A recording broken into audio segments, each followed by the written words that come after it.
Hey students, this is Dr. Abdul Rahim.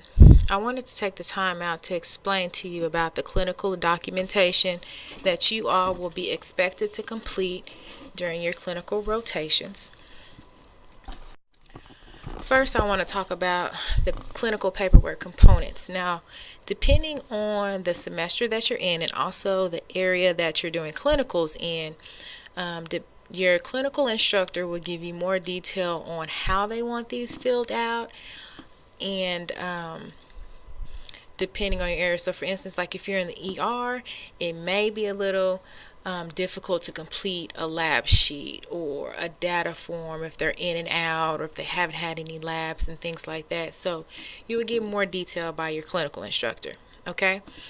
Now you have, if you're in your respected areas, and essentially you'll have a data form, a lab sheet, an assessment sheet, your care plan sheet, your care plan grading criteria, which needs to be submitted with each set of paperwork, because your grades will be on the same sheet throughout the whole semester. So you can look back and reference how you've been doing, and also the instructor.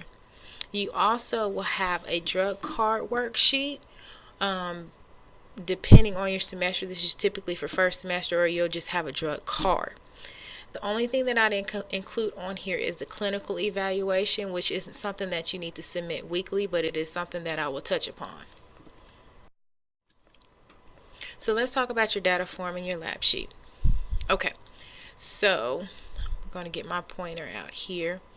So for your lab sheets, and I know these are small and you don't have to go in, and you'll have bigger versions. I just took like the first part of each form just so you'll have an example. But for the data form, this right here should be used to collect your data when you receive report. Also, if you had to hand off report or give the nurse any information. And this is just general background information for your patient. So your admission, diagnosis, and the definition. You need to include a definition, the allergies and what type of reactions that they have. If they have allergies in there and you can't find the reactions, take this time to go in when you assess your patient and interact with them. Ask them what happens when they take a Lortab. Do they itch? Do they are they lightheaded or whatever, look into social history, medical history, surgeries, and then you want to fill in about their status as far as, are they NPO because of a procedure? BRP means bathroom privileges. Are they up ad lib, which means they can go and get up themselves and go to the bathroom? Or do they need assistance? Are they total care because they're bedbound? So this is your background, general background information. Okay. Now the other section that we have you fill out is your lab sheet. So you'll of course put the date and time that the labs was drawn, and you'll put the results from whatever was drawn, and depending on your patient, not every lab will be drawn. Then you also want to include the normal ranges. Only on the labs that's abnormal do you need to let us know why it's abnormal. Okay, so if the H&H is low, you need to let us know. Is it because anemia? Have they had hemorrhaging? Anything like that? Do we have a high white blood cell count because our patient has an infection? Okay. Do we have an INR level that's higher because maybe they're on Coumadin and their doses needs to be adjusted? Next, we have the assessment sheet. Okay, and like I said, this is just the first part. Okay, so this is something, and students, please do not be afraid to take this in with you to the patient's room to interact with them and use as a guide. Nurses, I don't know one nurse that does not have a piece of paper or papers that they jot everything on, and we call it our brain because we honestly can't keep everything in our brain. We need to have something to reference to.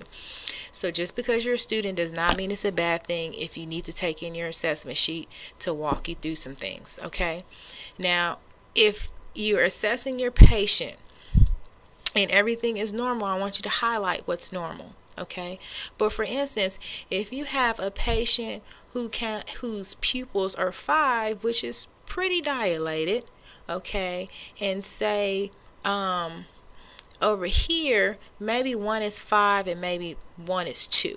Okay, so let's say the right side is 2 and the left side is 5. And maybe you had a patient that came in from a fall. So now we have unequal shape and size. So now you need to highlight over here because that's abnormal.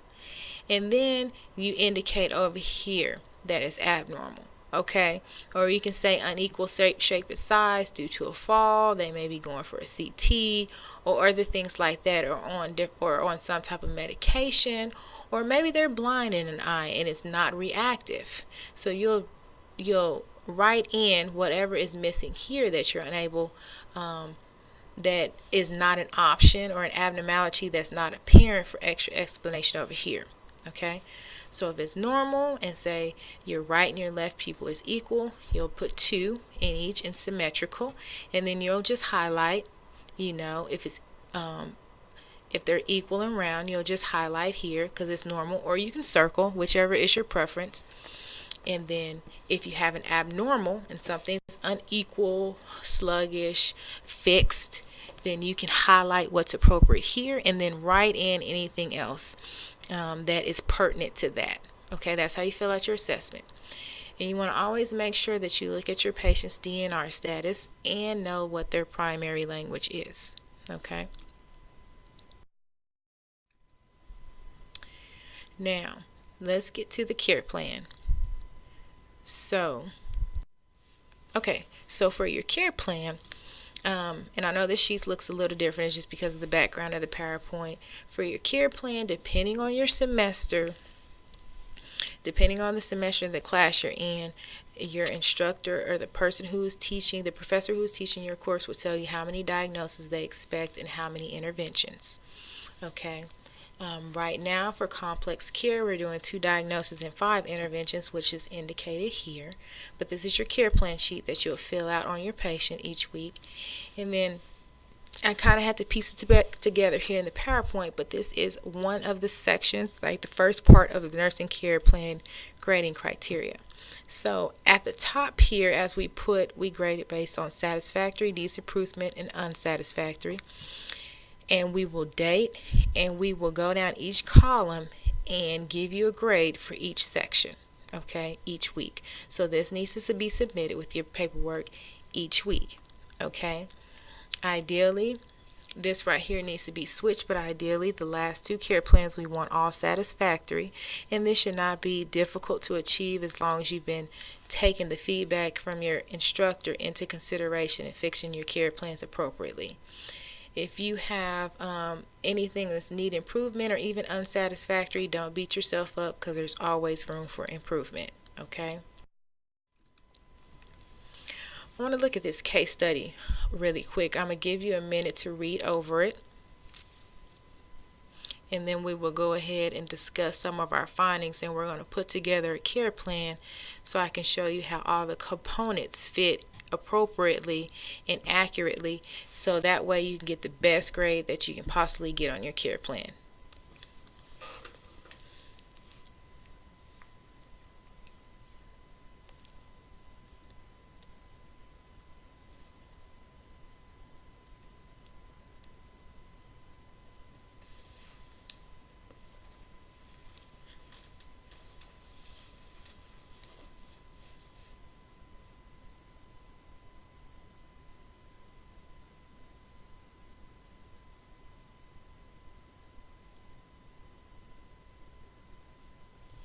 Okay, so we have Irma Jacobs, who's 78 and has always been a good eater, but she has not had a good appetite. She hasn't eaten for about a week. She's scared. She feels hopeless.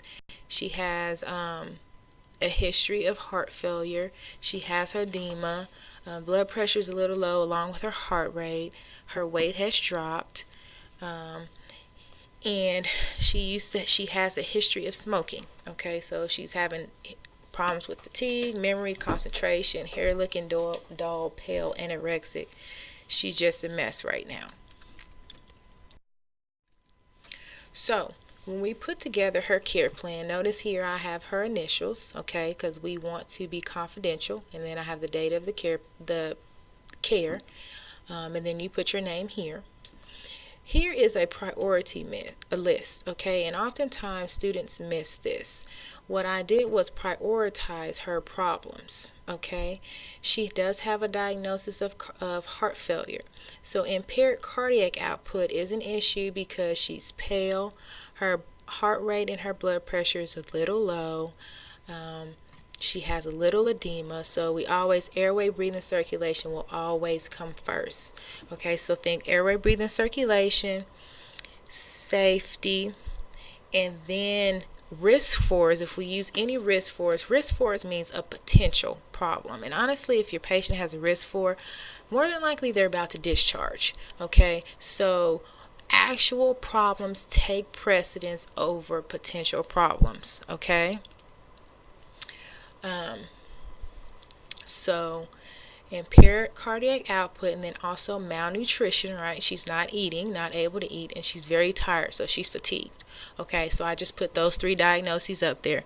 And certainly this does not mean this is all the diagnoses that you can come up with a scenario, but I'm just using it as an example. Okay, so for our first one, I have here impaired cardiac output related to fluid retention. Okay, fluid retention because she is in heart failure. Okay, as evidenced by. Okay, your as evidenced by is your assessment data. Okay, so her cardiac output is related to her fluid retention. So impaired cardiac output because of fluid retention. And the evidence that supports that, okay, she has 2+ edema in her feet and legs. Heart sounds are distant. She smoked cigarettes 20 years ago, which can contribute to her heart failure diagnosis, and she's pale. Okay, so not the best circulation. Okay, so we went over the first nursing diagnosis, impaired cardiac output related to fluid retention, and this is our as evidenced by, which is in our assessment data column. Okay. So then we come over here with our outcome with indicators. And what we mean by indicators are the specifics, okay? You got to be specific. So for instance, for this patient, I have the patient will have a blood pressure of 120/80 or higher by the end of shift. So our indicator is a blood pressure of 120/80 or higher. Okay? It has to be measurable. Okay, so that's our measurable. Our indicators have to be measurable. So we can measure a blood pressure of 120/80 or higher, right? And we have to include a time frame in each outcome. Okay, so we have our indicator here that's measurable, and we have our time frame. So a patient would have a blood pressure of 120/80 or higher by the end of shift. Okay, now, and I just pulled from what's in our case study. In our case study, our patient's blood pressure is 110/60, which still isn't bad, but for example purposes is below the indicator that I wanted to meet. Okay, so this goal is unmet. The patient's blood pressure is 110/60 by the end of the shift, or at the end of the shift. Okay, so this right here is your evaluation piece. So with each outcome, you want to make sure that you evaluate it. Okay, so that's what this is saying here, and you can keep it here in the same column. Okay, so we want to have our outcome, which essentially is our goal. Okay, with our indicator that's specific and a time frame, and then we want to make sure that it's evaluated. Okay, and then we go here and we have our diagnosis our intervention that ties into our diagnosis. So we're going to assess the blood pressure and heart rate every 4 hours, Q4 hours. These interventions need to have a time frame, and these interventions don't necessarily have to be something that you just pull out of the air. It could be something, what did you actually do there on the floor? Okay, but don't tell me you just assess vital signs. I want to know which ones relate to your diagnosis, because I could have said assess vital signs, but if I'm looking at cardiac output, am I really so focused on temperature right now? So be specific, okay? And then include your rationale, and depending on your semester and your instructor, your rationale will need to be cited. Okay, so We're looking at blood pressure and heart rate to monitor circulation and fluid status, okay? In our evaluation, when you evaluate your interventions, for instance, this patient's blood pressure was 110/60 and heart rate was 56 at 1400. So this is showing at 1400 or at 2 p.m. I took this patient's vital signs and this is what it was at. I did this intervention. Okay, now if it's an intervention that you didn't do, of course you won't have an evaluation, and if that's the case, unable to evaluate. Same difference here with your outcomes. If you set your outcome or your goal and your patient gets discharged before you can even evaluate it, unmet, patient was discharged, or unable to evaluate, patient no longer on the floor. Okay, so let's go to our next diagnosis. So we have imbalanced nutrition, less than body requirements related to inability to ingest foods. Okay, she has not ate for a week. Okay, has ate very little for several weeks, so we don't have enough nutrition and she's not able to ingest it. She's not having nausea and vomiting, but she's not eating. Okay, so as evidence-based by, this is our evidence that supports our diagnosis. Eating very little for several weeks. We have a weight change from 157 to 142 in 6 months. Patient's anorexic, has not eaten anything for a week. You're going to be tired if you haven't ate anything, and she has to force herself to eat even when she doesn't feel like it. Okay? So for an outcome, we have that the patient will consume adequate nourishment as evidenced by or as indicated by consuming 50% of breakfast and lunch by the end of shift. Okay? Now, I type these outcomes 2 different ways because if you're referencing ACLY, which is your nursing diagnosis handbook, which is okay to reference, you can write your outcomes in 2 different ways. Depending on your instructor, you can write them in 2 different ways. The first one, the blood pressure of 120/80 or higher is your indicator and you have your time frame. Okay, the second way to write it, this first portion is very, very broad, right? But if we add as evidenced by or as indicated by, now we're following up with our specifics. Okay, of 50, the patient will consume, or as evidenced by or as indicated by, consuming 50% of breakfast and lunch, so 50% of breakfast and 50% of lunch by the end of shift. So here would be our indicator that's measurable, and this would be our time frame, although this portion was broad. So I did this to show you that there's 2 different ways that you can write outcomes that is acceptable. Okay, as long as you have some type of measurable indicator, okay, some kind of specific, okay, in your time frame. Okay, and your time frame, we want to be realistic. Okay, so your time frame can even be in the next 48 hours, or it can be by noon.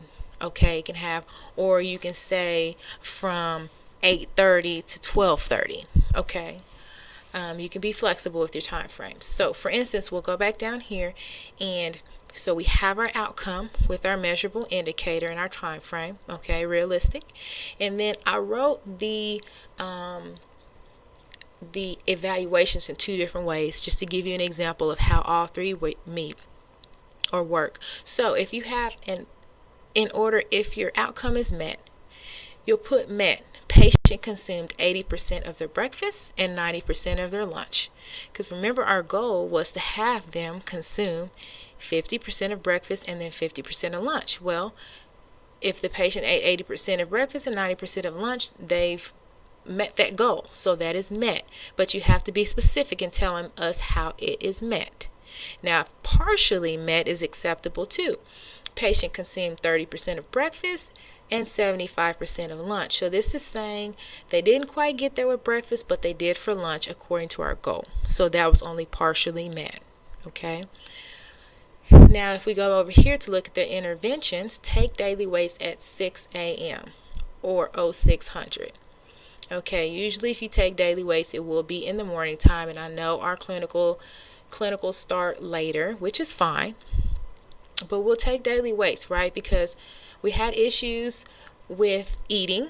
We're not getting our proper nutrition, so that'll let us know if we're not getting enough or if we're getting enough to sustain our weight and increase it to where it needs to be. So here we're going to make our rationales to make sure the patient maintains adequate nutritional needs, and then you either cite that or not depending on your instructor and the level that you're at, and then you evaluate.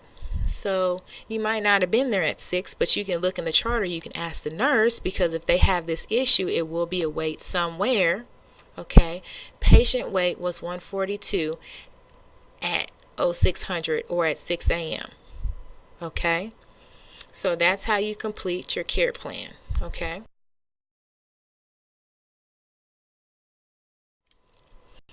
Now, this drug worksheet over here is primarily if you're in first semester, okay, and is used as a guide to kind of walk you along to get you introduced to the different meds that you will see in the clinical setting and hear about in your class. Drug card data form is what you will be doing from second semester on. Okay, and these drug cards, I would advise you to put them in a good place, and whatever, if you fill that one drug card and you have a patient next week or next semester that is on the same drug, then you'll end up submitting that drug in again. Okay, but you always have your drug card, keep your drug cards together to reference, so you know what you're giving your client. Okay, and these are the indications. This is what needs to be included on your drug cards. You just put those on index cards, or you can type it up, or however you want to do it, but you hang on to that collection of drug cards because you can use it throughout the semester to save you a ton of work. Okay, now for the clinical evaluation, some of you have went over and some of you have not, and this is kind of pieced apart because this right here is at the very top with this, and this really, you can read over it and you may not understand it, and that's okay. It's mainly for your instructor reference, but I only took a little snippet. But I just want to show you in level, this right here, I expanded it. This is actually a smaller column. So level just means what semester are you in? Are you a freshman first semester? Are you a sophomore third semester? Okay, and what you will do is you will go in and you will provide either on this side or this side, depending on how big your evaluation is or where you can find room. You will provide examples of how you meet these outcomes. Okay, my advice is to do it little by little as you go through your rotation, so you don't have a whole lot to do. Okay, and they don't have to be very elaborate. Okay, so if student is on time, dressed appropriately, and brings accurate equipment, you could just put, I bring my stethoscope every day to clinical, I wear my scrubs every day at clinical, I show up at 6:30, I've never been absent. Something along those lines.